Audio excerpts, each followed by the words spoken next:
اور زمانہ انتظار کر رہا ہے کہ موجودہ مسائل پر علماء بولے، مدرسہ بولے، طلباء سیکھیں۔ اگر معاصر مسائل سے آنکھیں چار کرنا ہم نہ سیکھ سکے اور نہ سکھا سکے تب تو بہت مشکل واقع ہو۔ رحمان کا ایک مقصد یہ بھی تھا کہ ایسی کتاب قرآن دی جائے جو ہمیشہ مسائل کا مقابلہ کرنا سکھا سکے۔ معاصر مسائل کو پیش نظر رکھ کر قرآن کا کیا کردار ہے، اسلام کا کیا کردار ہے، حضور نبی کریم سید کل صلی اللہ علیہ وآلہ وسلم کا کیا کردار ہے، یہی بتانا مقصد ہے۔ اور اسی کے لیے مدرسہ قائم ہوا ہے، اور اسی کے لیے یہ دستار دی جا رہی ہے کہ یہ وہ لوگ تیار ہوئے ہیں جو اب اپنے زمانے کے مسائل کے سلسلے میں قرآن کو بطور حل سامنے رکھیں۔ ایک مسئلہ دنیا میں آج کل چھا گیا ہے، وہ ہے سود کا۔ سود، کئی ملک سود کی وجہ سے اجڑ گئے۔ ابھی آپ نے لنکا کا حال سنا ہوگا کہ لنکا دیوالیہ ہو گیا، راتوں رات راشٹرپتی لنکا چھوڑ کے بھاگ گیا، پبلک راشٹرپتی بھون میں گھس گئی، افراتفری مچ گئی، پورا ملک دیوالیہ ہو گیا۔ سلیقے سے بات کی جائے تو کسی نے پوچھا کہ لنکا کے دیوالیہ ہونے میں کیا وجہ تھی، لنکا کے برباد ہونے کی وجہ کیا تھی؟ اور جب ایک لمحے میں آپ اس کا جواب تلاش کریں گے تو وجہ تھی سود، بیاج۔ اسی میں وہ پورا ملک بلٹ گیا، برباد ہو گیا۔ اس کا علاج کس کے پاس ہے؟ ساری دنیا تو سودی سماج بنا رہی ہے، سود کی دنیا ہے یہ، جو نہیں سود لیتا ہے اس کو بھی سود دیا جائے۔ ایک اکیلا فلسفہ ہے جو حضور صلی اللہ علیہ وسلم لے کے آئے اور قرآن لے کے آیا، جس میں سود بالکلیہ حرام قرار دیا گیا۔ اگر آج اسلام پر عمل ہوتا تو لنکا دیوالیہ نہیں ہوتا۔ پتہ نہیں کتنے گھر برباد ہو گئے اور کتنے گھر کو برباد کرنے کی سازش ہے، کتنا سماج آج برباد ہو رہا صرف کس وجہ سے؟ بیاج، سود۔ کبھی کبھی اللہ کی پناہ طلب کرنی چاہیے، اے اللہ ہم اس بیاج سے تیری پناہ طلب کرتے ہیں جو آدمی کو اندر سے توڑ دے۔ یاد آتا ہے وہ خطبہ حضور صلی اللہ علیہ وسلم کا، وہ آخری خطبہ۔ کون ہے حضور؟ ذرا پہچانیے کہ حضور نے اپنے پیر کو اٹھایا اور ایسے پٹکا اور کہا سود میرے پیر کے نیچے، سود میرے پیر کے نیچے، سود کو میں پامال کرتا ہوں، سود کو میں پیر سے دباتا ہوں۔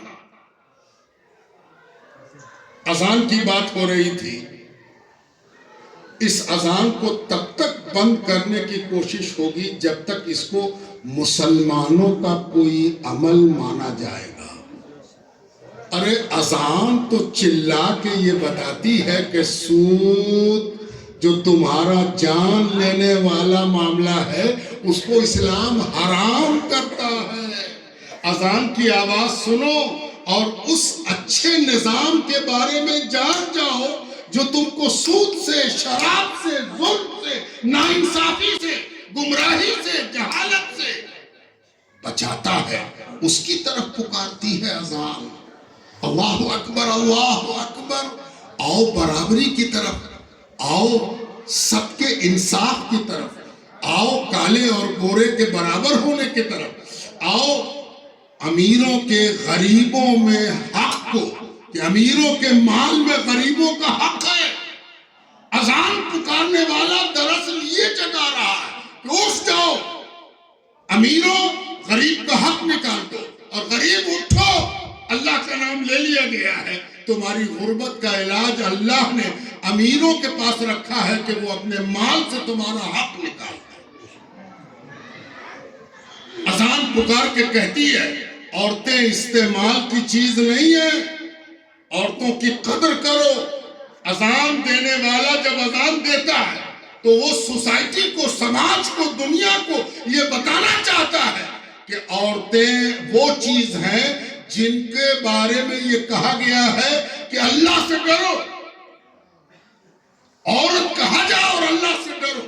عورت اللہ سے ڈرنے کے لیے ایک ذریعہ ہے، اور یہ کون بتاتا ہے؟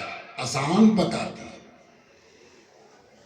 الرحمن علم القرآن، بڑا مہربان ہے وہ جس نے قرآن جیسی کتاب اتاری، جس نے پوری دنیا کو پہلی بار یہ چیز سنائی کہ پڑھنا لکھنا سب کا حق ہے۔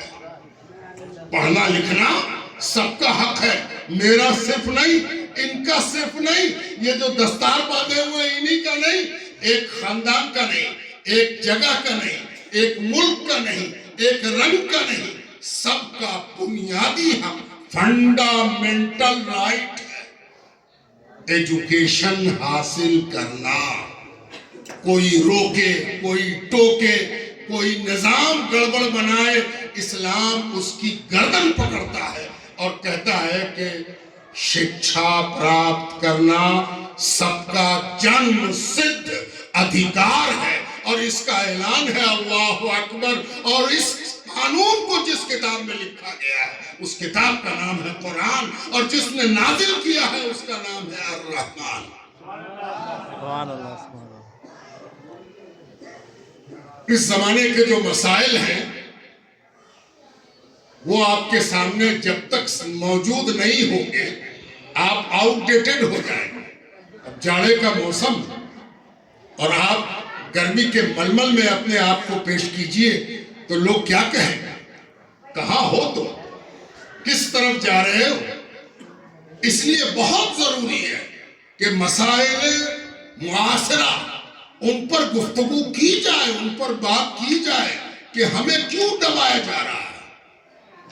آج چاروں طرف سے مدارس پر یورش، مدارس نشانہ ہے۔ کیوں نشانہ ہے مدارس؟ آج تک کسی مدرسے میں ہتھیار پکڑا نہیں گیا، آج تک کسی مدرسے میں نشے کا نشیڑی پکڑا نہیں گیا، آج تک کسی مدرسے میں کوئی ایسا جرم نہیں ہوا جو جرم دنیا کے لیے خطرہ ہو، پھر بھی مدرسہ نشانے پر ہے۔ جب آپ غور کریں گے تب آپ کو محسوس ہوگا کہ دراصل اس مدرسے سے نفرت اس بات کی ہے کہ یہ برابری کی تعلیم دیتا ہے۔ برابری کی تعلیم سے بڑا خطرہ ہے۔ ارے باپ رے باپ، یہ دنیا کو بانٹنے والے، یہاں بھی بانٹنے والے اور باہر بھی بانٹنے والے۔ آپ کو پتا ہے یہ پوری دنیا بانٹنے پر یقین رکھتی ہے۔ ابھی آپ کو یاد ہوگا بہت دن نہیں ہوئے ساؤتھ افریقہ میں کیا کیا حال ہوا، کالے اور گورے کی لڑائی۔ امریکہ میں نے دیکھا کہ کالوں کے گرجے میں گورا نہیں جا پاتا اور گورے کے گرجے میں کالا نہیں جا پاتا۔ اور تب ہم کو اذان سمجھ میں آئی۔ میں نام لے لیتا ہوں، مسیسپی سپی۔ آپ نے بھی سنا ہوگا مسیسپی بڑی مشہور ندی ہے، دنیا کی سب سے لمبی ندی کا نام مسیسپی ہے۔ بہت لمبی دوری طے کرتی ہے، ہزاروں کلومیٹر چلتی ہے وہ، گنگا سے بھی زیادہ لمبی ہے۔ چوڑائی میں بڑی نہیں ہے وہ، چوڑائی میں مصر کی نیل ندی دنیا کی سب سے چوڑی ندی ہے، لیکن مسیسپی ندی دنیا کی لمبائی میں سب سے لمبی ندی ہے۔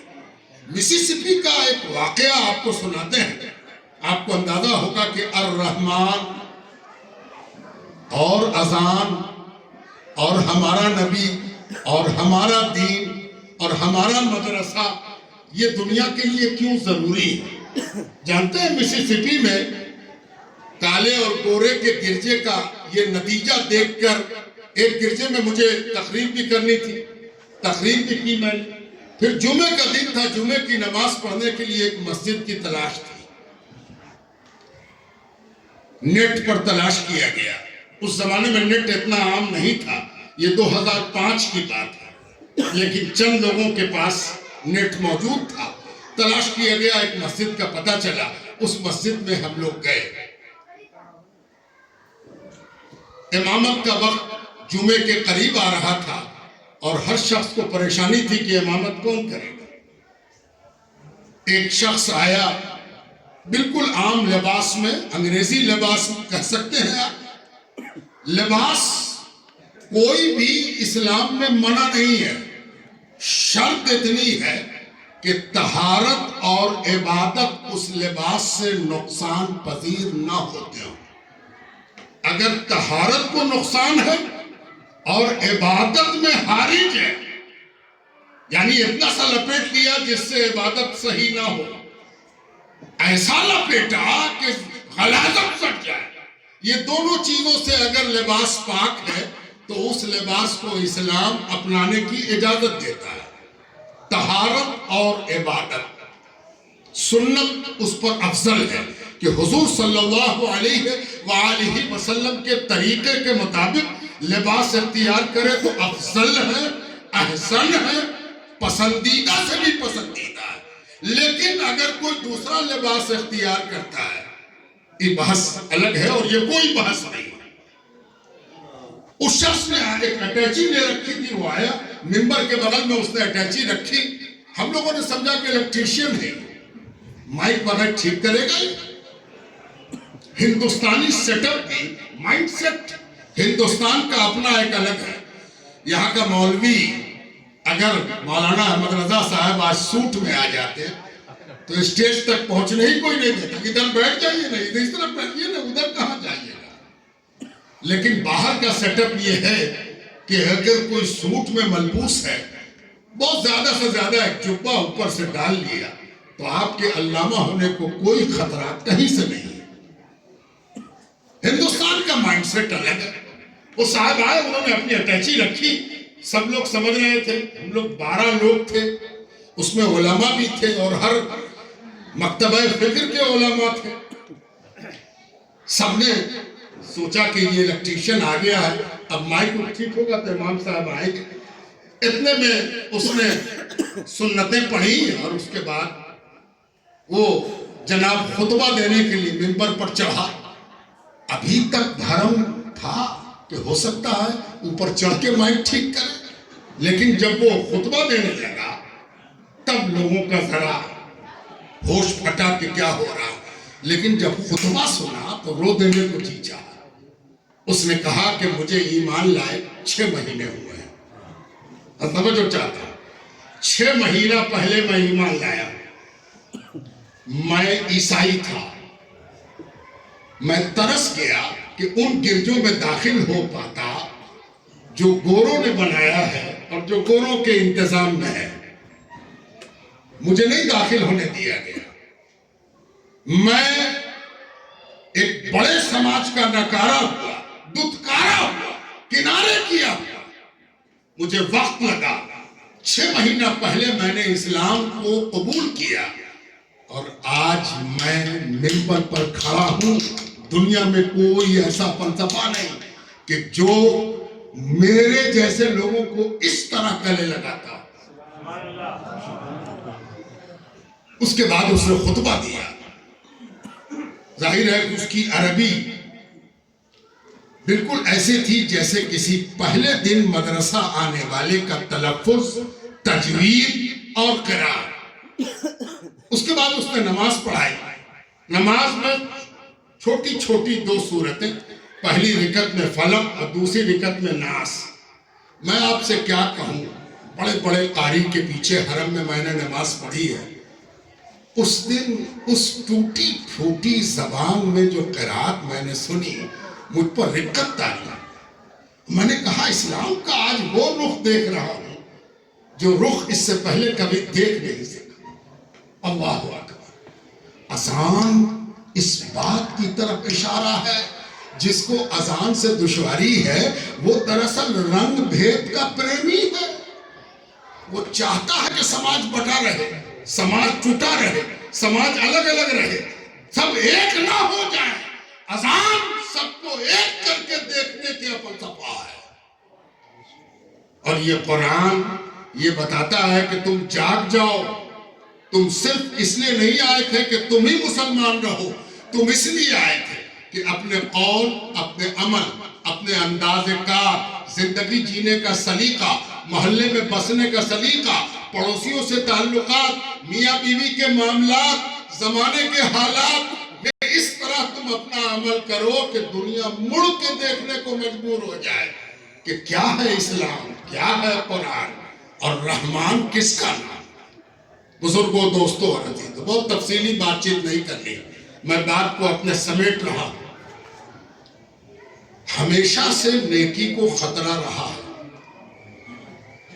نیکی اگر خطرے کا رونا رونے لگے تب تو بہت مشکل ہے۔ آپ کو جان لینا چاہیے کہ اگر آپ خطرہ محسوس کرتے ہیں، پریشانی محسوس کرتے ہیں، دقت محسوس کرتے ہیں تو گھبرائیے نہیں۔ آپ خوش قسمت ہیں کہ آپ دور اولین کے مسلمانوں کا حال اپنے بارے میں محسوس کر رہے ہیں۔ یہ بڑی بات ہے، بڑا معاملہ ہے کہ آپ کو پریشانی لاحق ہے۔ جب پریشانی لاحق ہو تو یہ طے ہے کہ تم نیکی پر ہو۔ مجھے ایک بڑی ولیہ ہے سیدہ رابعہ بصریہ، ان کا ایک قول پڑھا تھا تو جلدی سمجھ میں نہیں آتا۔ ان کے بارے میں پڑھا کہ ان کو جس روز کوئی مصیبت نہیں آتی تھی تو وہ اللہ تعالیٰ سے گڑ گڑا کے عرض کرتی تھی، بارے الہا آج کوئی مصیبت نہیں آئی، کیا تو نے مجھ کو چھوڑ دیا؟ اللہ، پہلے یہ قول سمجھ میں نہیں آتا، میں نے بہت سمجھنے کی کوشش کی، لیکن اب تھوڑا سا سمجھ میں آنے لگا، تھوڑا سا، کہ یہ پریشانی، الجھن، اپوس، یہ کیا ہے؟ یہ اس نیکی سے گھبراہٹ ہے، اس اعلان اسلام سے گھبراہٹ ہے، اور اس گھبراہٹ کے نتیجے میں پریشانی ہے۔ ہمیں بڑی ضرورت ہے اس بات کی کہ ہم اس کو سمجھیں کہ اللہ تبارک و تعالیٰ نے الرحمن علم القرآن کے بعد کہا کہ خلق الانسان۔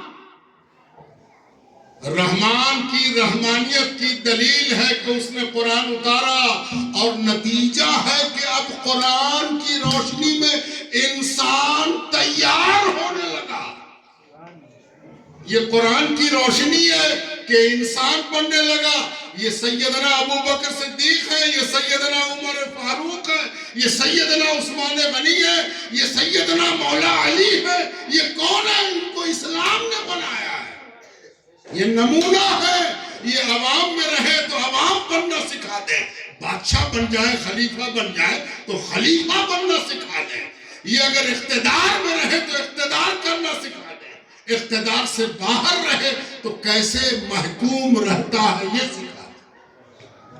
اور یہ خلق الانسان اللہ تبارک و تعالیٰ نے حضور صلی اللہ علیہ وآلہ وسلم کے ذریعے دنیا کے آگے بہترین انسانوں کا نمونہ رکھ دیا، علمہ البیان۔ اور اسی انسان سے کہا گیا کہ اب تم انسانیت کا گنگان کر سکتے ہو، بیان کرو انسانیت کو جو قرآن نے بتایا ہے اور اس رحمان نے بتایا ہے اپنے نبی کے ذریعے۔ بزرگوں، دوستوں اور عزیزوں، یہ عظیم آباد ہے، اور عظیم آباد کا پرانا نام پٹنہ ہے۔ صرف عظیم آباد پر ہی ڈٹے نہیں رہتے ہم لوگ، عظیم آباد سے مسلمان نہیں ہیں، جب پٹنہ تھا تب بھی مسلمان تھے، ہے نا؟ اس لیے نام پر ہم زیادہ بحث نہیں کرتے۔ ہم لوگوں نے نام بدلنے کا دھندا زیادہ نہیں کیا۔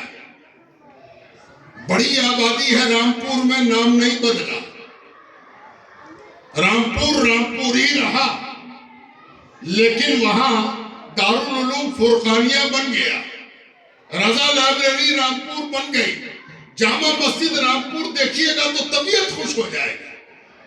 رامپور کا نام بدلنے پر ہم زیادہ یقین اور اعتماد نہیں رکھتے، ہم کام بدلتے ہیں، انسان کی انسانیت میں تبدیلی لاتے ہیں۔ ہمارا کام ہے انسان کے اندر کرامتی لا کر اس کو انسان بنانا۔ تو یہ جو پٹنہ ہے کیا بیان کیا جائے. اسی پٹنہ ضلع کا ایک حصہ ہے منیر، جس کا ایک تلفظ منیر بھی ہے. اسی منیر میں برہان الدین مروی نانی ہدایہ کے مصنف کے بھائی آئے. ذرا اندازہ لگائیے، اللہ اکبر. ہدایہ پوری دنیا میں آج اسلامک لا کو، فقہ کو پڑھانے والی کتاب جو سب سے عمدہ اور اہم کتاب مانی جاتی ہے وہ ہدایہ ہے. صرف حنفی نہیں پڑھتے، شوافی پڑھتے ہیں، مالکیہ پڑھتے ہیں، حنابلہ پڑھتے ہیں. اور چلیے یہ تو پڑھیں گے، غیر مقلد بھی اپنے مدارس میں ہدایہ کو نصاب میں داخل رکھتے ہیں تاکہ وہ سمجھا سکے کہ کیسے مسائل کا استنباط ہوتا ہے. یہ ہدایہ اس کے لیے ضروری ہے، چاہے وہ استنباط سے متفق ہو یا نہ ہو. استنباط تو اسی سے سیکھتے ہیں، اب اتفاق کریں یا نہ کریں. تب یہ جو بہار ہے، یہ ہدایہ کے مصنف کے بھائی کا قدم اپنے کلیجے پر لے رہا ہے، وہ ہے پٹنہ. اور اسی پٹنہ میں ایسی بڑی بڑی شخصیتیں پیدا ہوئی.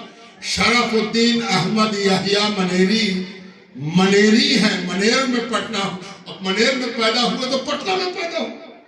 پٹنہ کو یہ شرف ہے کہ مخدوم جہاں سلطان المحققین جیسا عظیم انسان پٹنے میں پیدا ہوا. اتنا بڑا شرف بھی کیسا کہ بخارا سے ایک بڑا عالم ہندوستان آیا. اس کا نام ہے حضرت سیدنا عبداللہ شتار. یہ احمد رضا صاحب یہاں بیٹھے ہیں، یہ پرانے شتاری شاخ کی ایک کلی ہے. عبداللہ شتار بخارا سے چل کے آئے تھے، ہندوستان سے بہت واقف نہیں تھے. جب ہندوستان پہنچے تو اتنی ترقی ان کو ہوئی روحانی کہ فرماتے ہیں کہ ایک روز اللہ تعالیٰ نے لوح محفوظ کی زیارت نصیب فرمائی. لوح محفوظ کی زیارت نصیب فرمائی. میں نے لوح محفوظ پر نظر ڈالی تو جو مجھ کو دکھائی دیا وہ صرف 2 بزرگوں کا نام تھا. 2 اللہ والوں کا نام اس پر لکھا ہوا تھا، ہے نا. اور وہ کون کون بزرگ تھے؟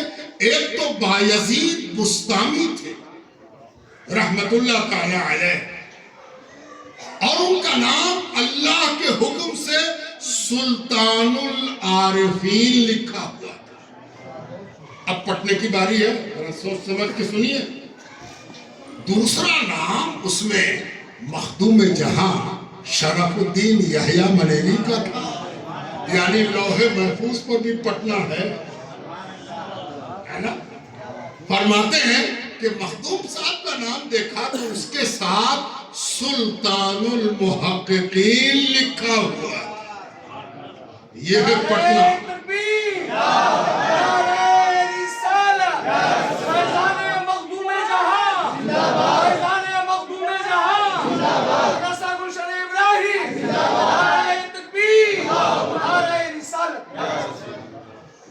مخدوم جہاں کے بارے میں کیا کہوں، رات گزر جائے، زندگی گزر جائے اور قصہ ناتمام رہے.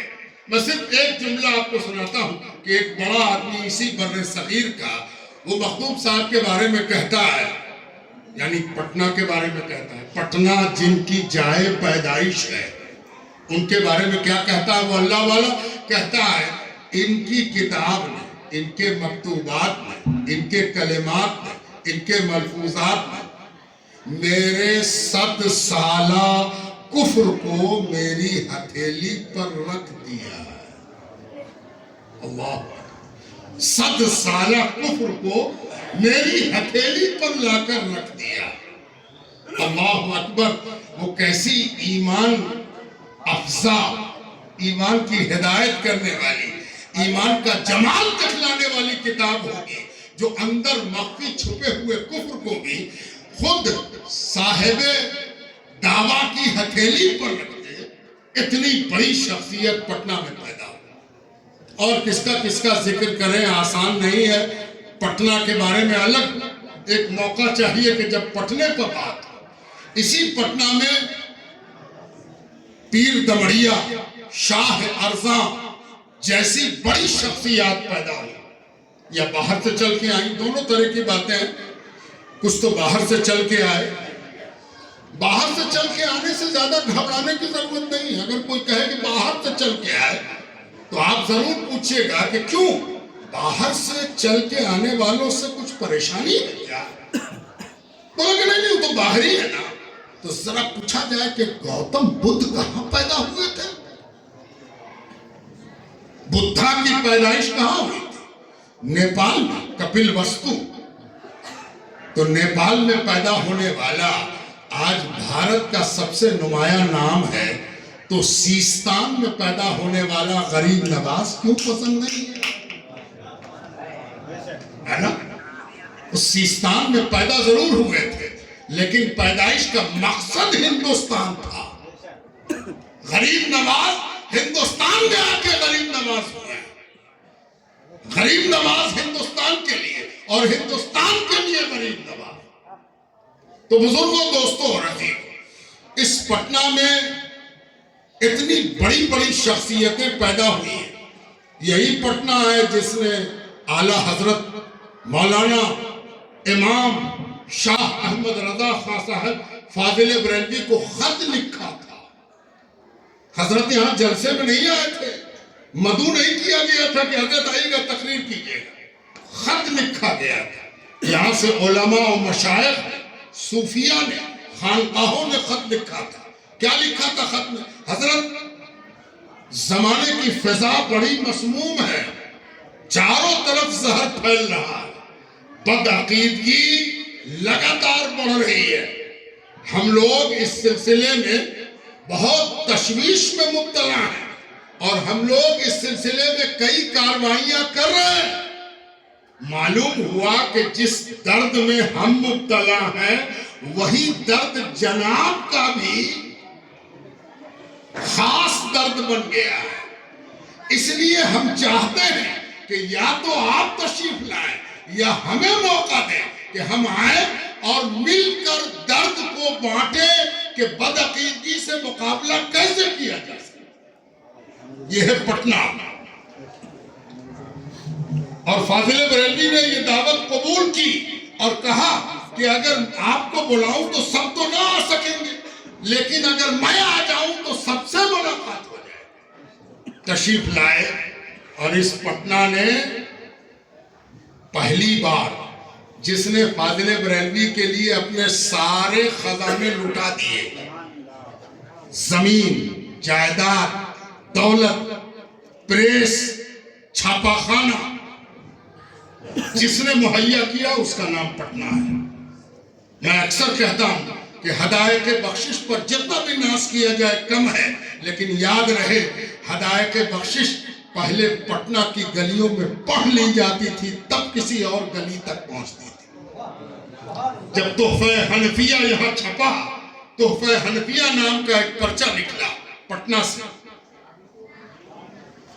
بڑے حنفی ہونے کے دعویدار دنیا میں موجود ہیں، اللہ اور ان کو برکت دے، لیکن ان کو معلوم ہونا چاہیے کہ تحفہ حنفیہ نام کا ایک رسالہ تقریباً 7 برسوں تک لگا تھا، جس زمین سے نکلا اس جگہ کا نام پٹنہ ہے، اور اس میں فاضل بریلوی کا وہ کلام جو ابھی تازہ گرما گرم عشق و محبت کی گرمی سے لبریز خوشبو اٹھتی ہوئی محبت کی، وہ اگر چھپتی تھی تو پہلے تحفہ حنفیہ میں چھپتی تھی، تب جا کر مجموعہ بنا اور اس کا نام ہدایت بخشش رکھا گیا۔ پٹنے اور بہار کی خانقاہوں سے فاضل بریلوی کا تعلق گہرا اور دیرینہ تھا۔ ایسا تعلق تھا کہ فاضل بریلوی بعض خانقاہوں میں بار بار حاضر ہوئے۔ مخدوم منیم پاکباز کی بارگاہ میں 3 بار فاضل بریلوی حاضر ہوئے۔ سلام کرنے کو نہیں کہ سلام کیا اور چلے گئے، دعا مانگنے کو نہیں کہ دعا مانگا اور چلے گئے، نہیں، گھنٹوں کی نشست، کیسے کام ہوگا، کیسے زمانے کا مقابلہ کیا جائے، معاصر مسائل کیا ہیں، ان کے حل کے لیے کیا ہونا چاہیے، میں آپ کو یہ بھی بتا دوں ایک بڑی کانفرنس پٹنے میں ہوئی جس میں پورے بر صغیر میں اس لیے کہہ رہا ہوں کہ یہ واقعہ پارٹیشن سے پہلے کا ہے، پورے بر صغیر کے علماء پٹنہ میں جمع ہوئے اور ان علماء نے جمع ہو کر کیا بات کی جو میرا موضوع ہے کہ کیسے زمانے کے مسائل کا حل نکالا جائے، زمانے کے مسائل کا حل، یہ بنیادی بات ہے، اس پر ہمیشہ قائم رہیے گا۔ دیکھیے مسائل بدلتے رہتے ہیں، تقاضے بدلتے رہتے ہیں، ضرورت بدلتی رہتی ہے، گرمی کی ضرورت الگ، جاڑے کی ضرورت الگ، برسات کی ضرورت الگ۔ اگر آپ زمانے کا تقاضا نہیں سمجھ پائے تو آؤٹ ڈیٹڈ ہو جائیے گا، کوئی پوچھے گا نہیں۔ ان حافظوں کو بھی، ان عالموں کو بھی، ان نئے کامیاب ہونے والے طلباء کو بھی بڑی ضرورت ہے کہ ان کی ایسی تربیت کی جائے کہ یہ زمانے کے مسائل کو سمجھ سکے۔ میں ایک اشارہ بھی کر دوں آپ کو، خدا کا وجود، اللہ کا وجود، وجود الہی کوئی جواب نہیں دے گا، جواب آپ کو دینا ہے، مسلمان کو دینا ہے، اسلام کو دینا ہے، اس لیے کہ وجود الہ کا سب سے بڑا دعویدار اسلام ہے اور جواب دینا ہوگا، آپ ہی کو دینا ہوگا، آپ سے جواب مانگا جائے گا۔ اس لیے آپ کو اس اعتبار سے تیار ہونا ہے، آپ کو سوچنا ہے کہ ہمیں کیا کرنا ہے۔ اب جو سارے مسائل آپ کے اوپر ٹوٹ پڑے ہیں اس کی وجہ یہ نہیں ہے کہ بہت سے لوگ ایسا بھی نیگیٹو سوچ رہے ہیں، ہم لوگ تو ہر جگہ پریشان ہیں، ہر جگہ ہم لوگوں کو ستایا جا رہا، ہر جگہ ہم لوگوں پر ظلم ہے۔ ایک پہلو ہے، دوسرا پہلو، ہر جگہ ہم ہی پائے جاتے ہیں تو ستایا کون جائے گا؟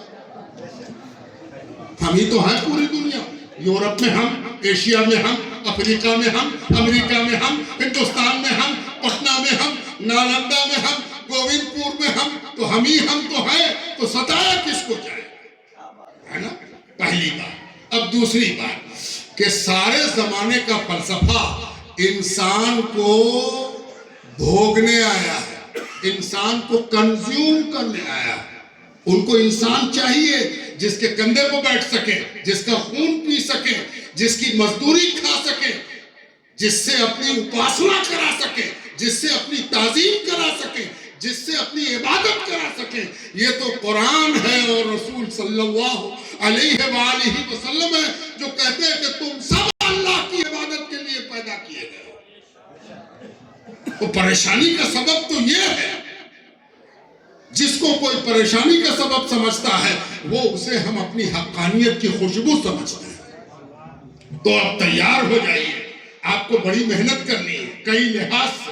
پہلا کام، اب جلدی جلدی 2-3 کام موٹا موٹا۔ پہلا کام یہ ہے کہ اللہ تعالیٰ سے اپنے تعلق کو ہم اور آپ درست کریں۔ اللہ سے تعلق کیسے درست ہوتا ہے؟ کسی کو بتانے کی ضرورت نہیں، کسی کو گواہ بنانے کی بھی ضرورت نہیں ہے۔ تھوڑا سا اللہ سے ذاتی پرائیویٹ تعلق بنائیے نا۔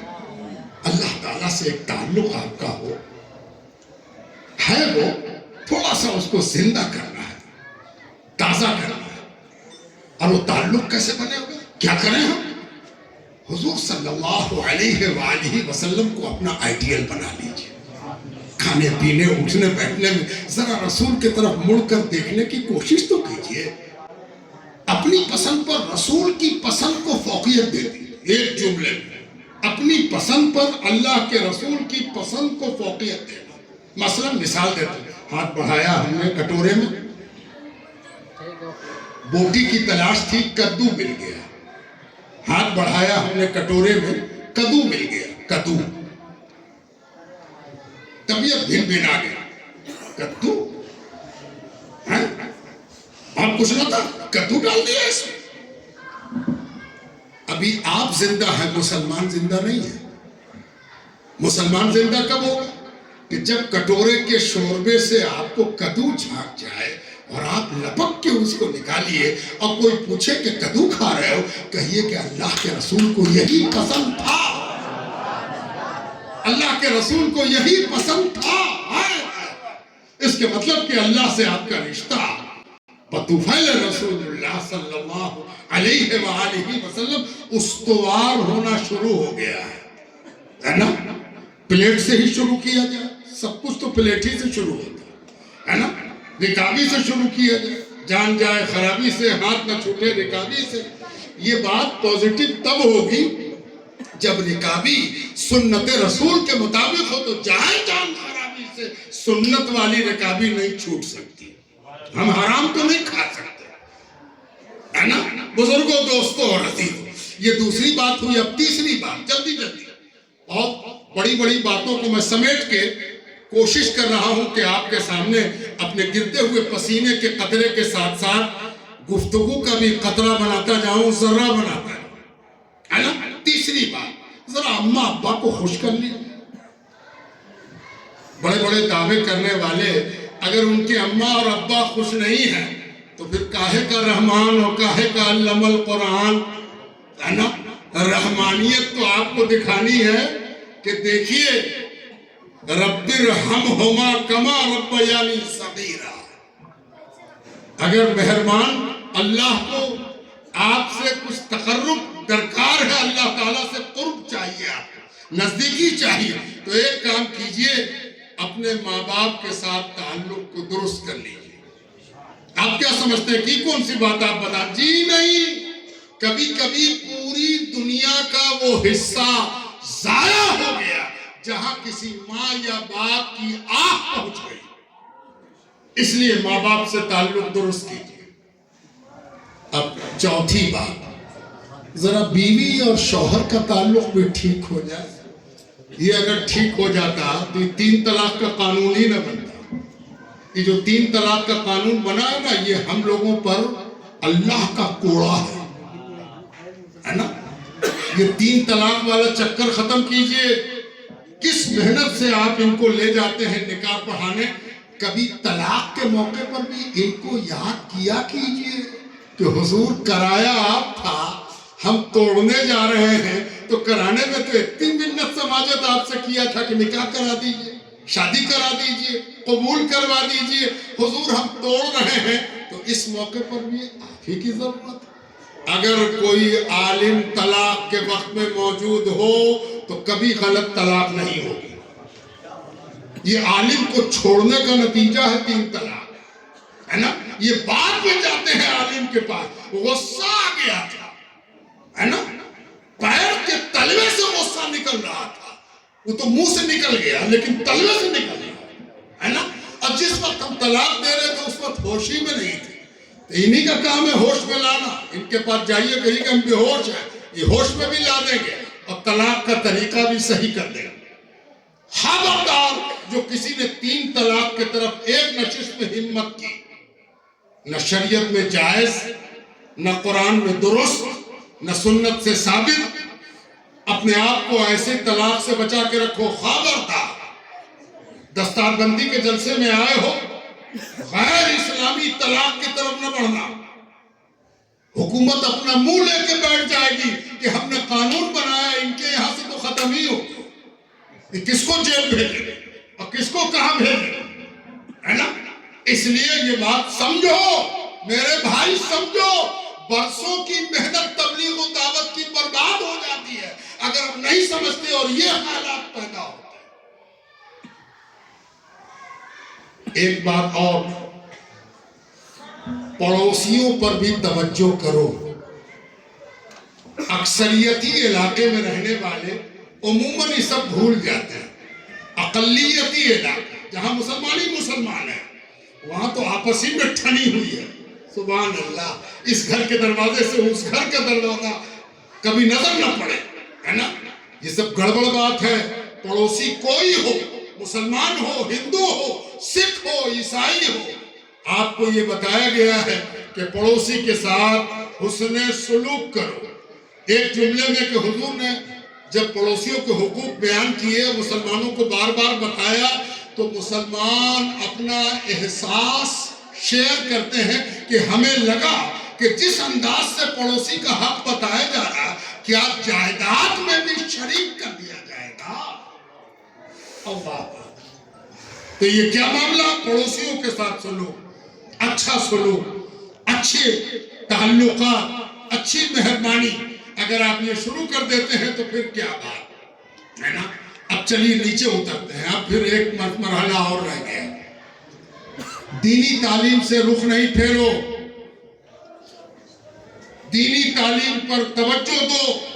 یہ بڑی بات ہے کہ اتنی بڑی کھیت گلشن ابراہیم آپ کو دے رہے ہیں. مبارک ہو ان کے ماں باپ کو، ان کے مربی کو، ان کے لانے والے کو. مبارک ہو جنہوں نے اپنا مال خرچ کر کے، اپنا پسینہ بہا کے ان کو حافظ بننا دیکھنا نصیب کیا. اللہ تعالیٰ ان پر رحمت و برکت نازل فرمائے. اپنے بال بچوں کو دین کا علم سکھاؤ. دین کا علم سیکھ جانے سے کیسا فائدہ ہوگا؟ ایک چھوٹی سی بھتی سی مثال. آپ کا بیٹا اگر پہلی بار نوٹ دیکھ رہا ہو اور آپ اس کو نوٹ کی پہچان نہ کرائیے تو 500 کا نوٹ 10 روپے کے نوٹ کی جگہ برباد کرائے گا. آپ کو بتانا چاہیے دیکھو بیٹا یہ 10 روپیہ ہے، یہ 100 روپیہ ہے، یہ 500 روپیہ ہے. تب جا کے قدر سمجھ میں آئے گی. یہ جو ادھر ادھر بھاگنے کا ڈر آپ لوگ آج کل سن رہے ہیں نا، فلاں وہاں بھاگ گئی، فلاں وہاں بھاگ گیا. ایک بات اور، میں اکیلا آدمی ہوں جو اس کے خلاف بولتا ہوں کہ صرف لڑکی کے بھاگنے پر بڑی تقریر ہوتی ہے، اور لڑکا جو بھاگ رہا ہے، لڑکا بھاگتا رہے لڑکی نہ بھاگے، یہ ہو نہیں سکتا. غلط ہے، ایک دم صحیح نہیں ہے. ہم سے ایک صاحب نے پوچھا کہ آپ انٹر ریلیجیس میرج کے خلاف کیوں بولتے ہیں؟ ہم نے کہا کہ آپ بی پوزیٹیو کو اے پوزیٹیو خون کیوں نہیں چڑھا دیتے ہیں؟ یہ بھی تو خون ہے، وہ بھی تو خون ہے.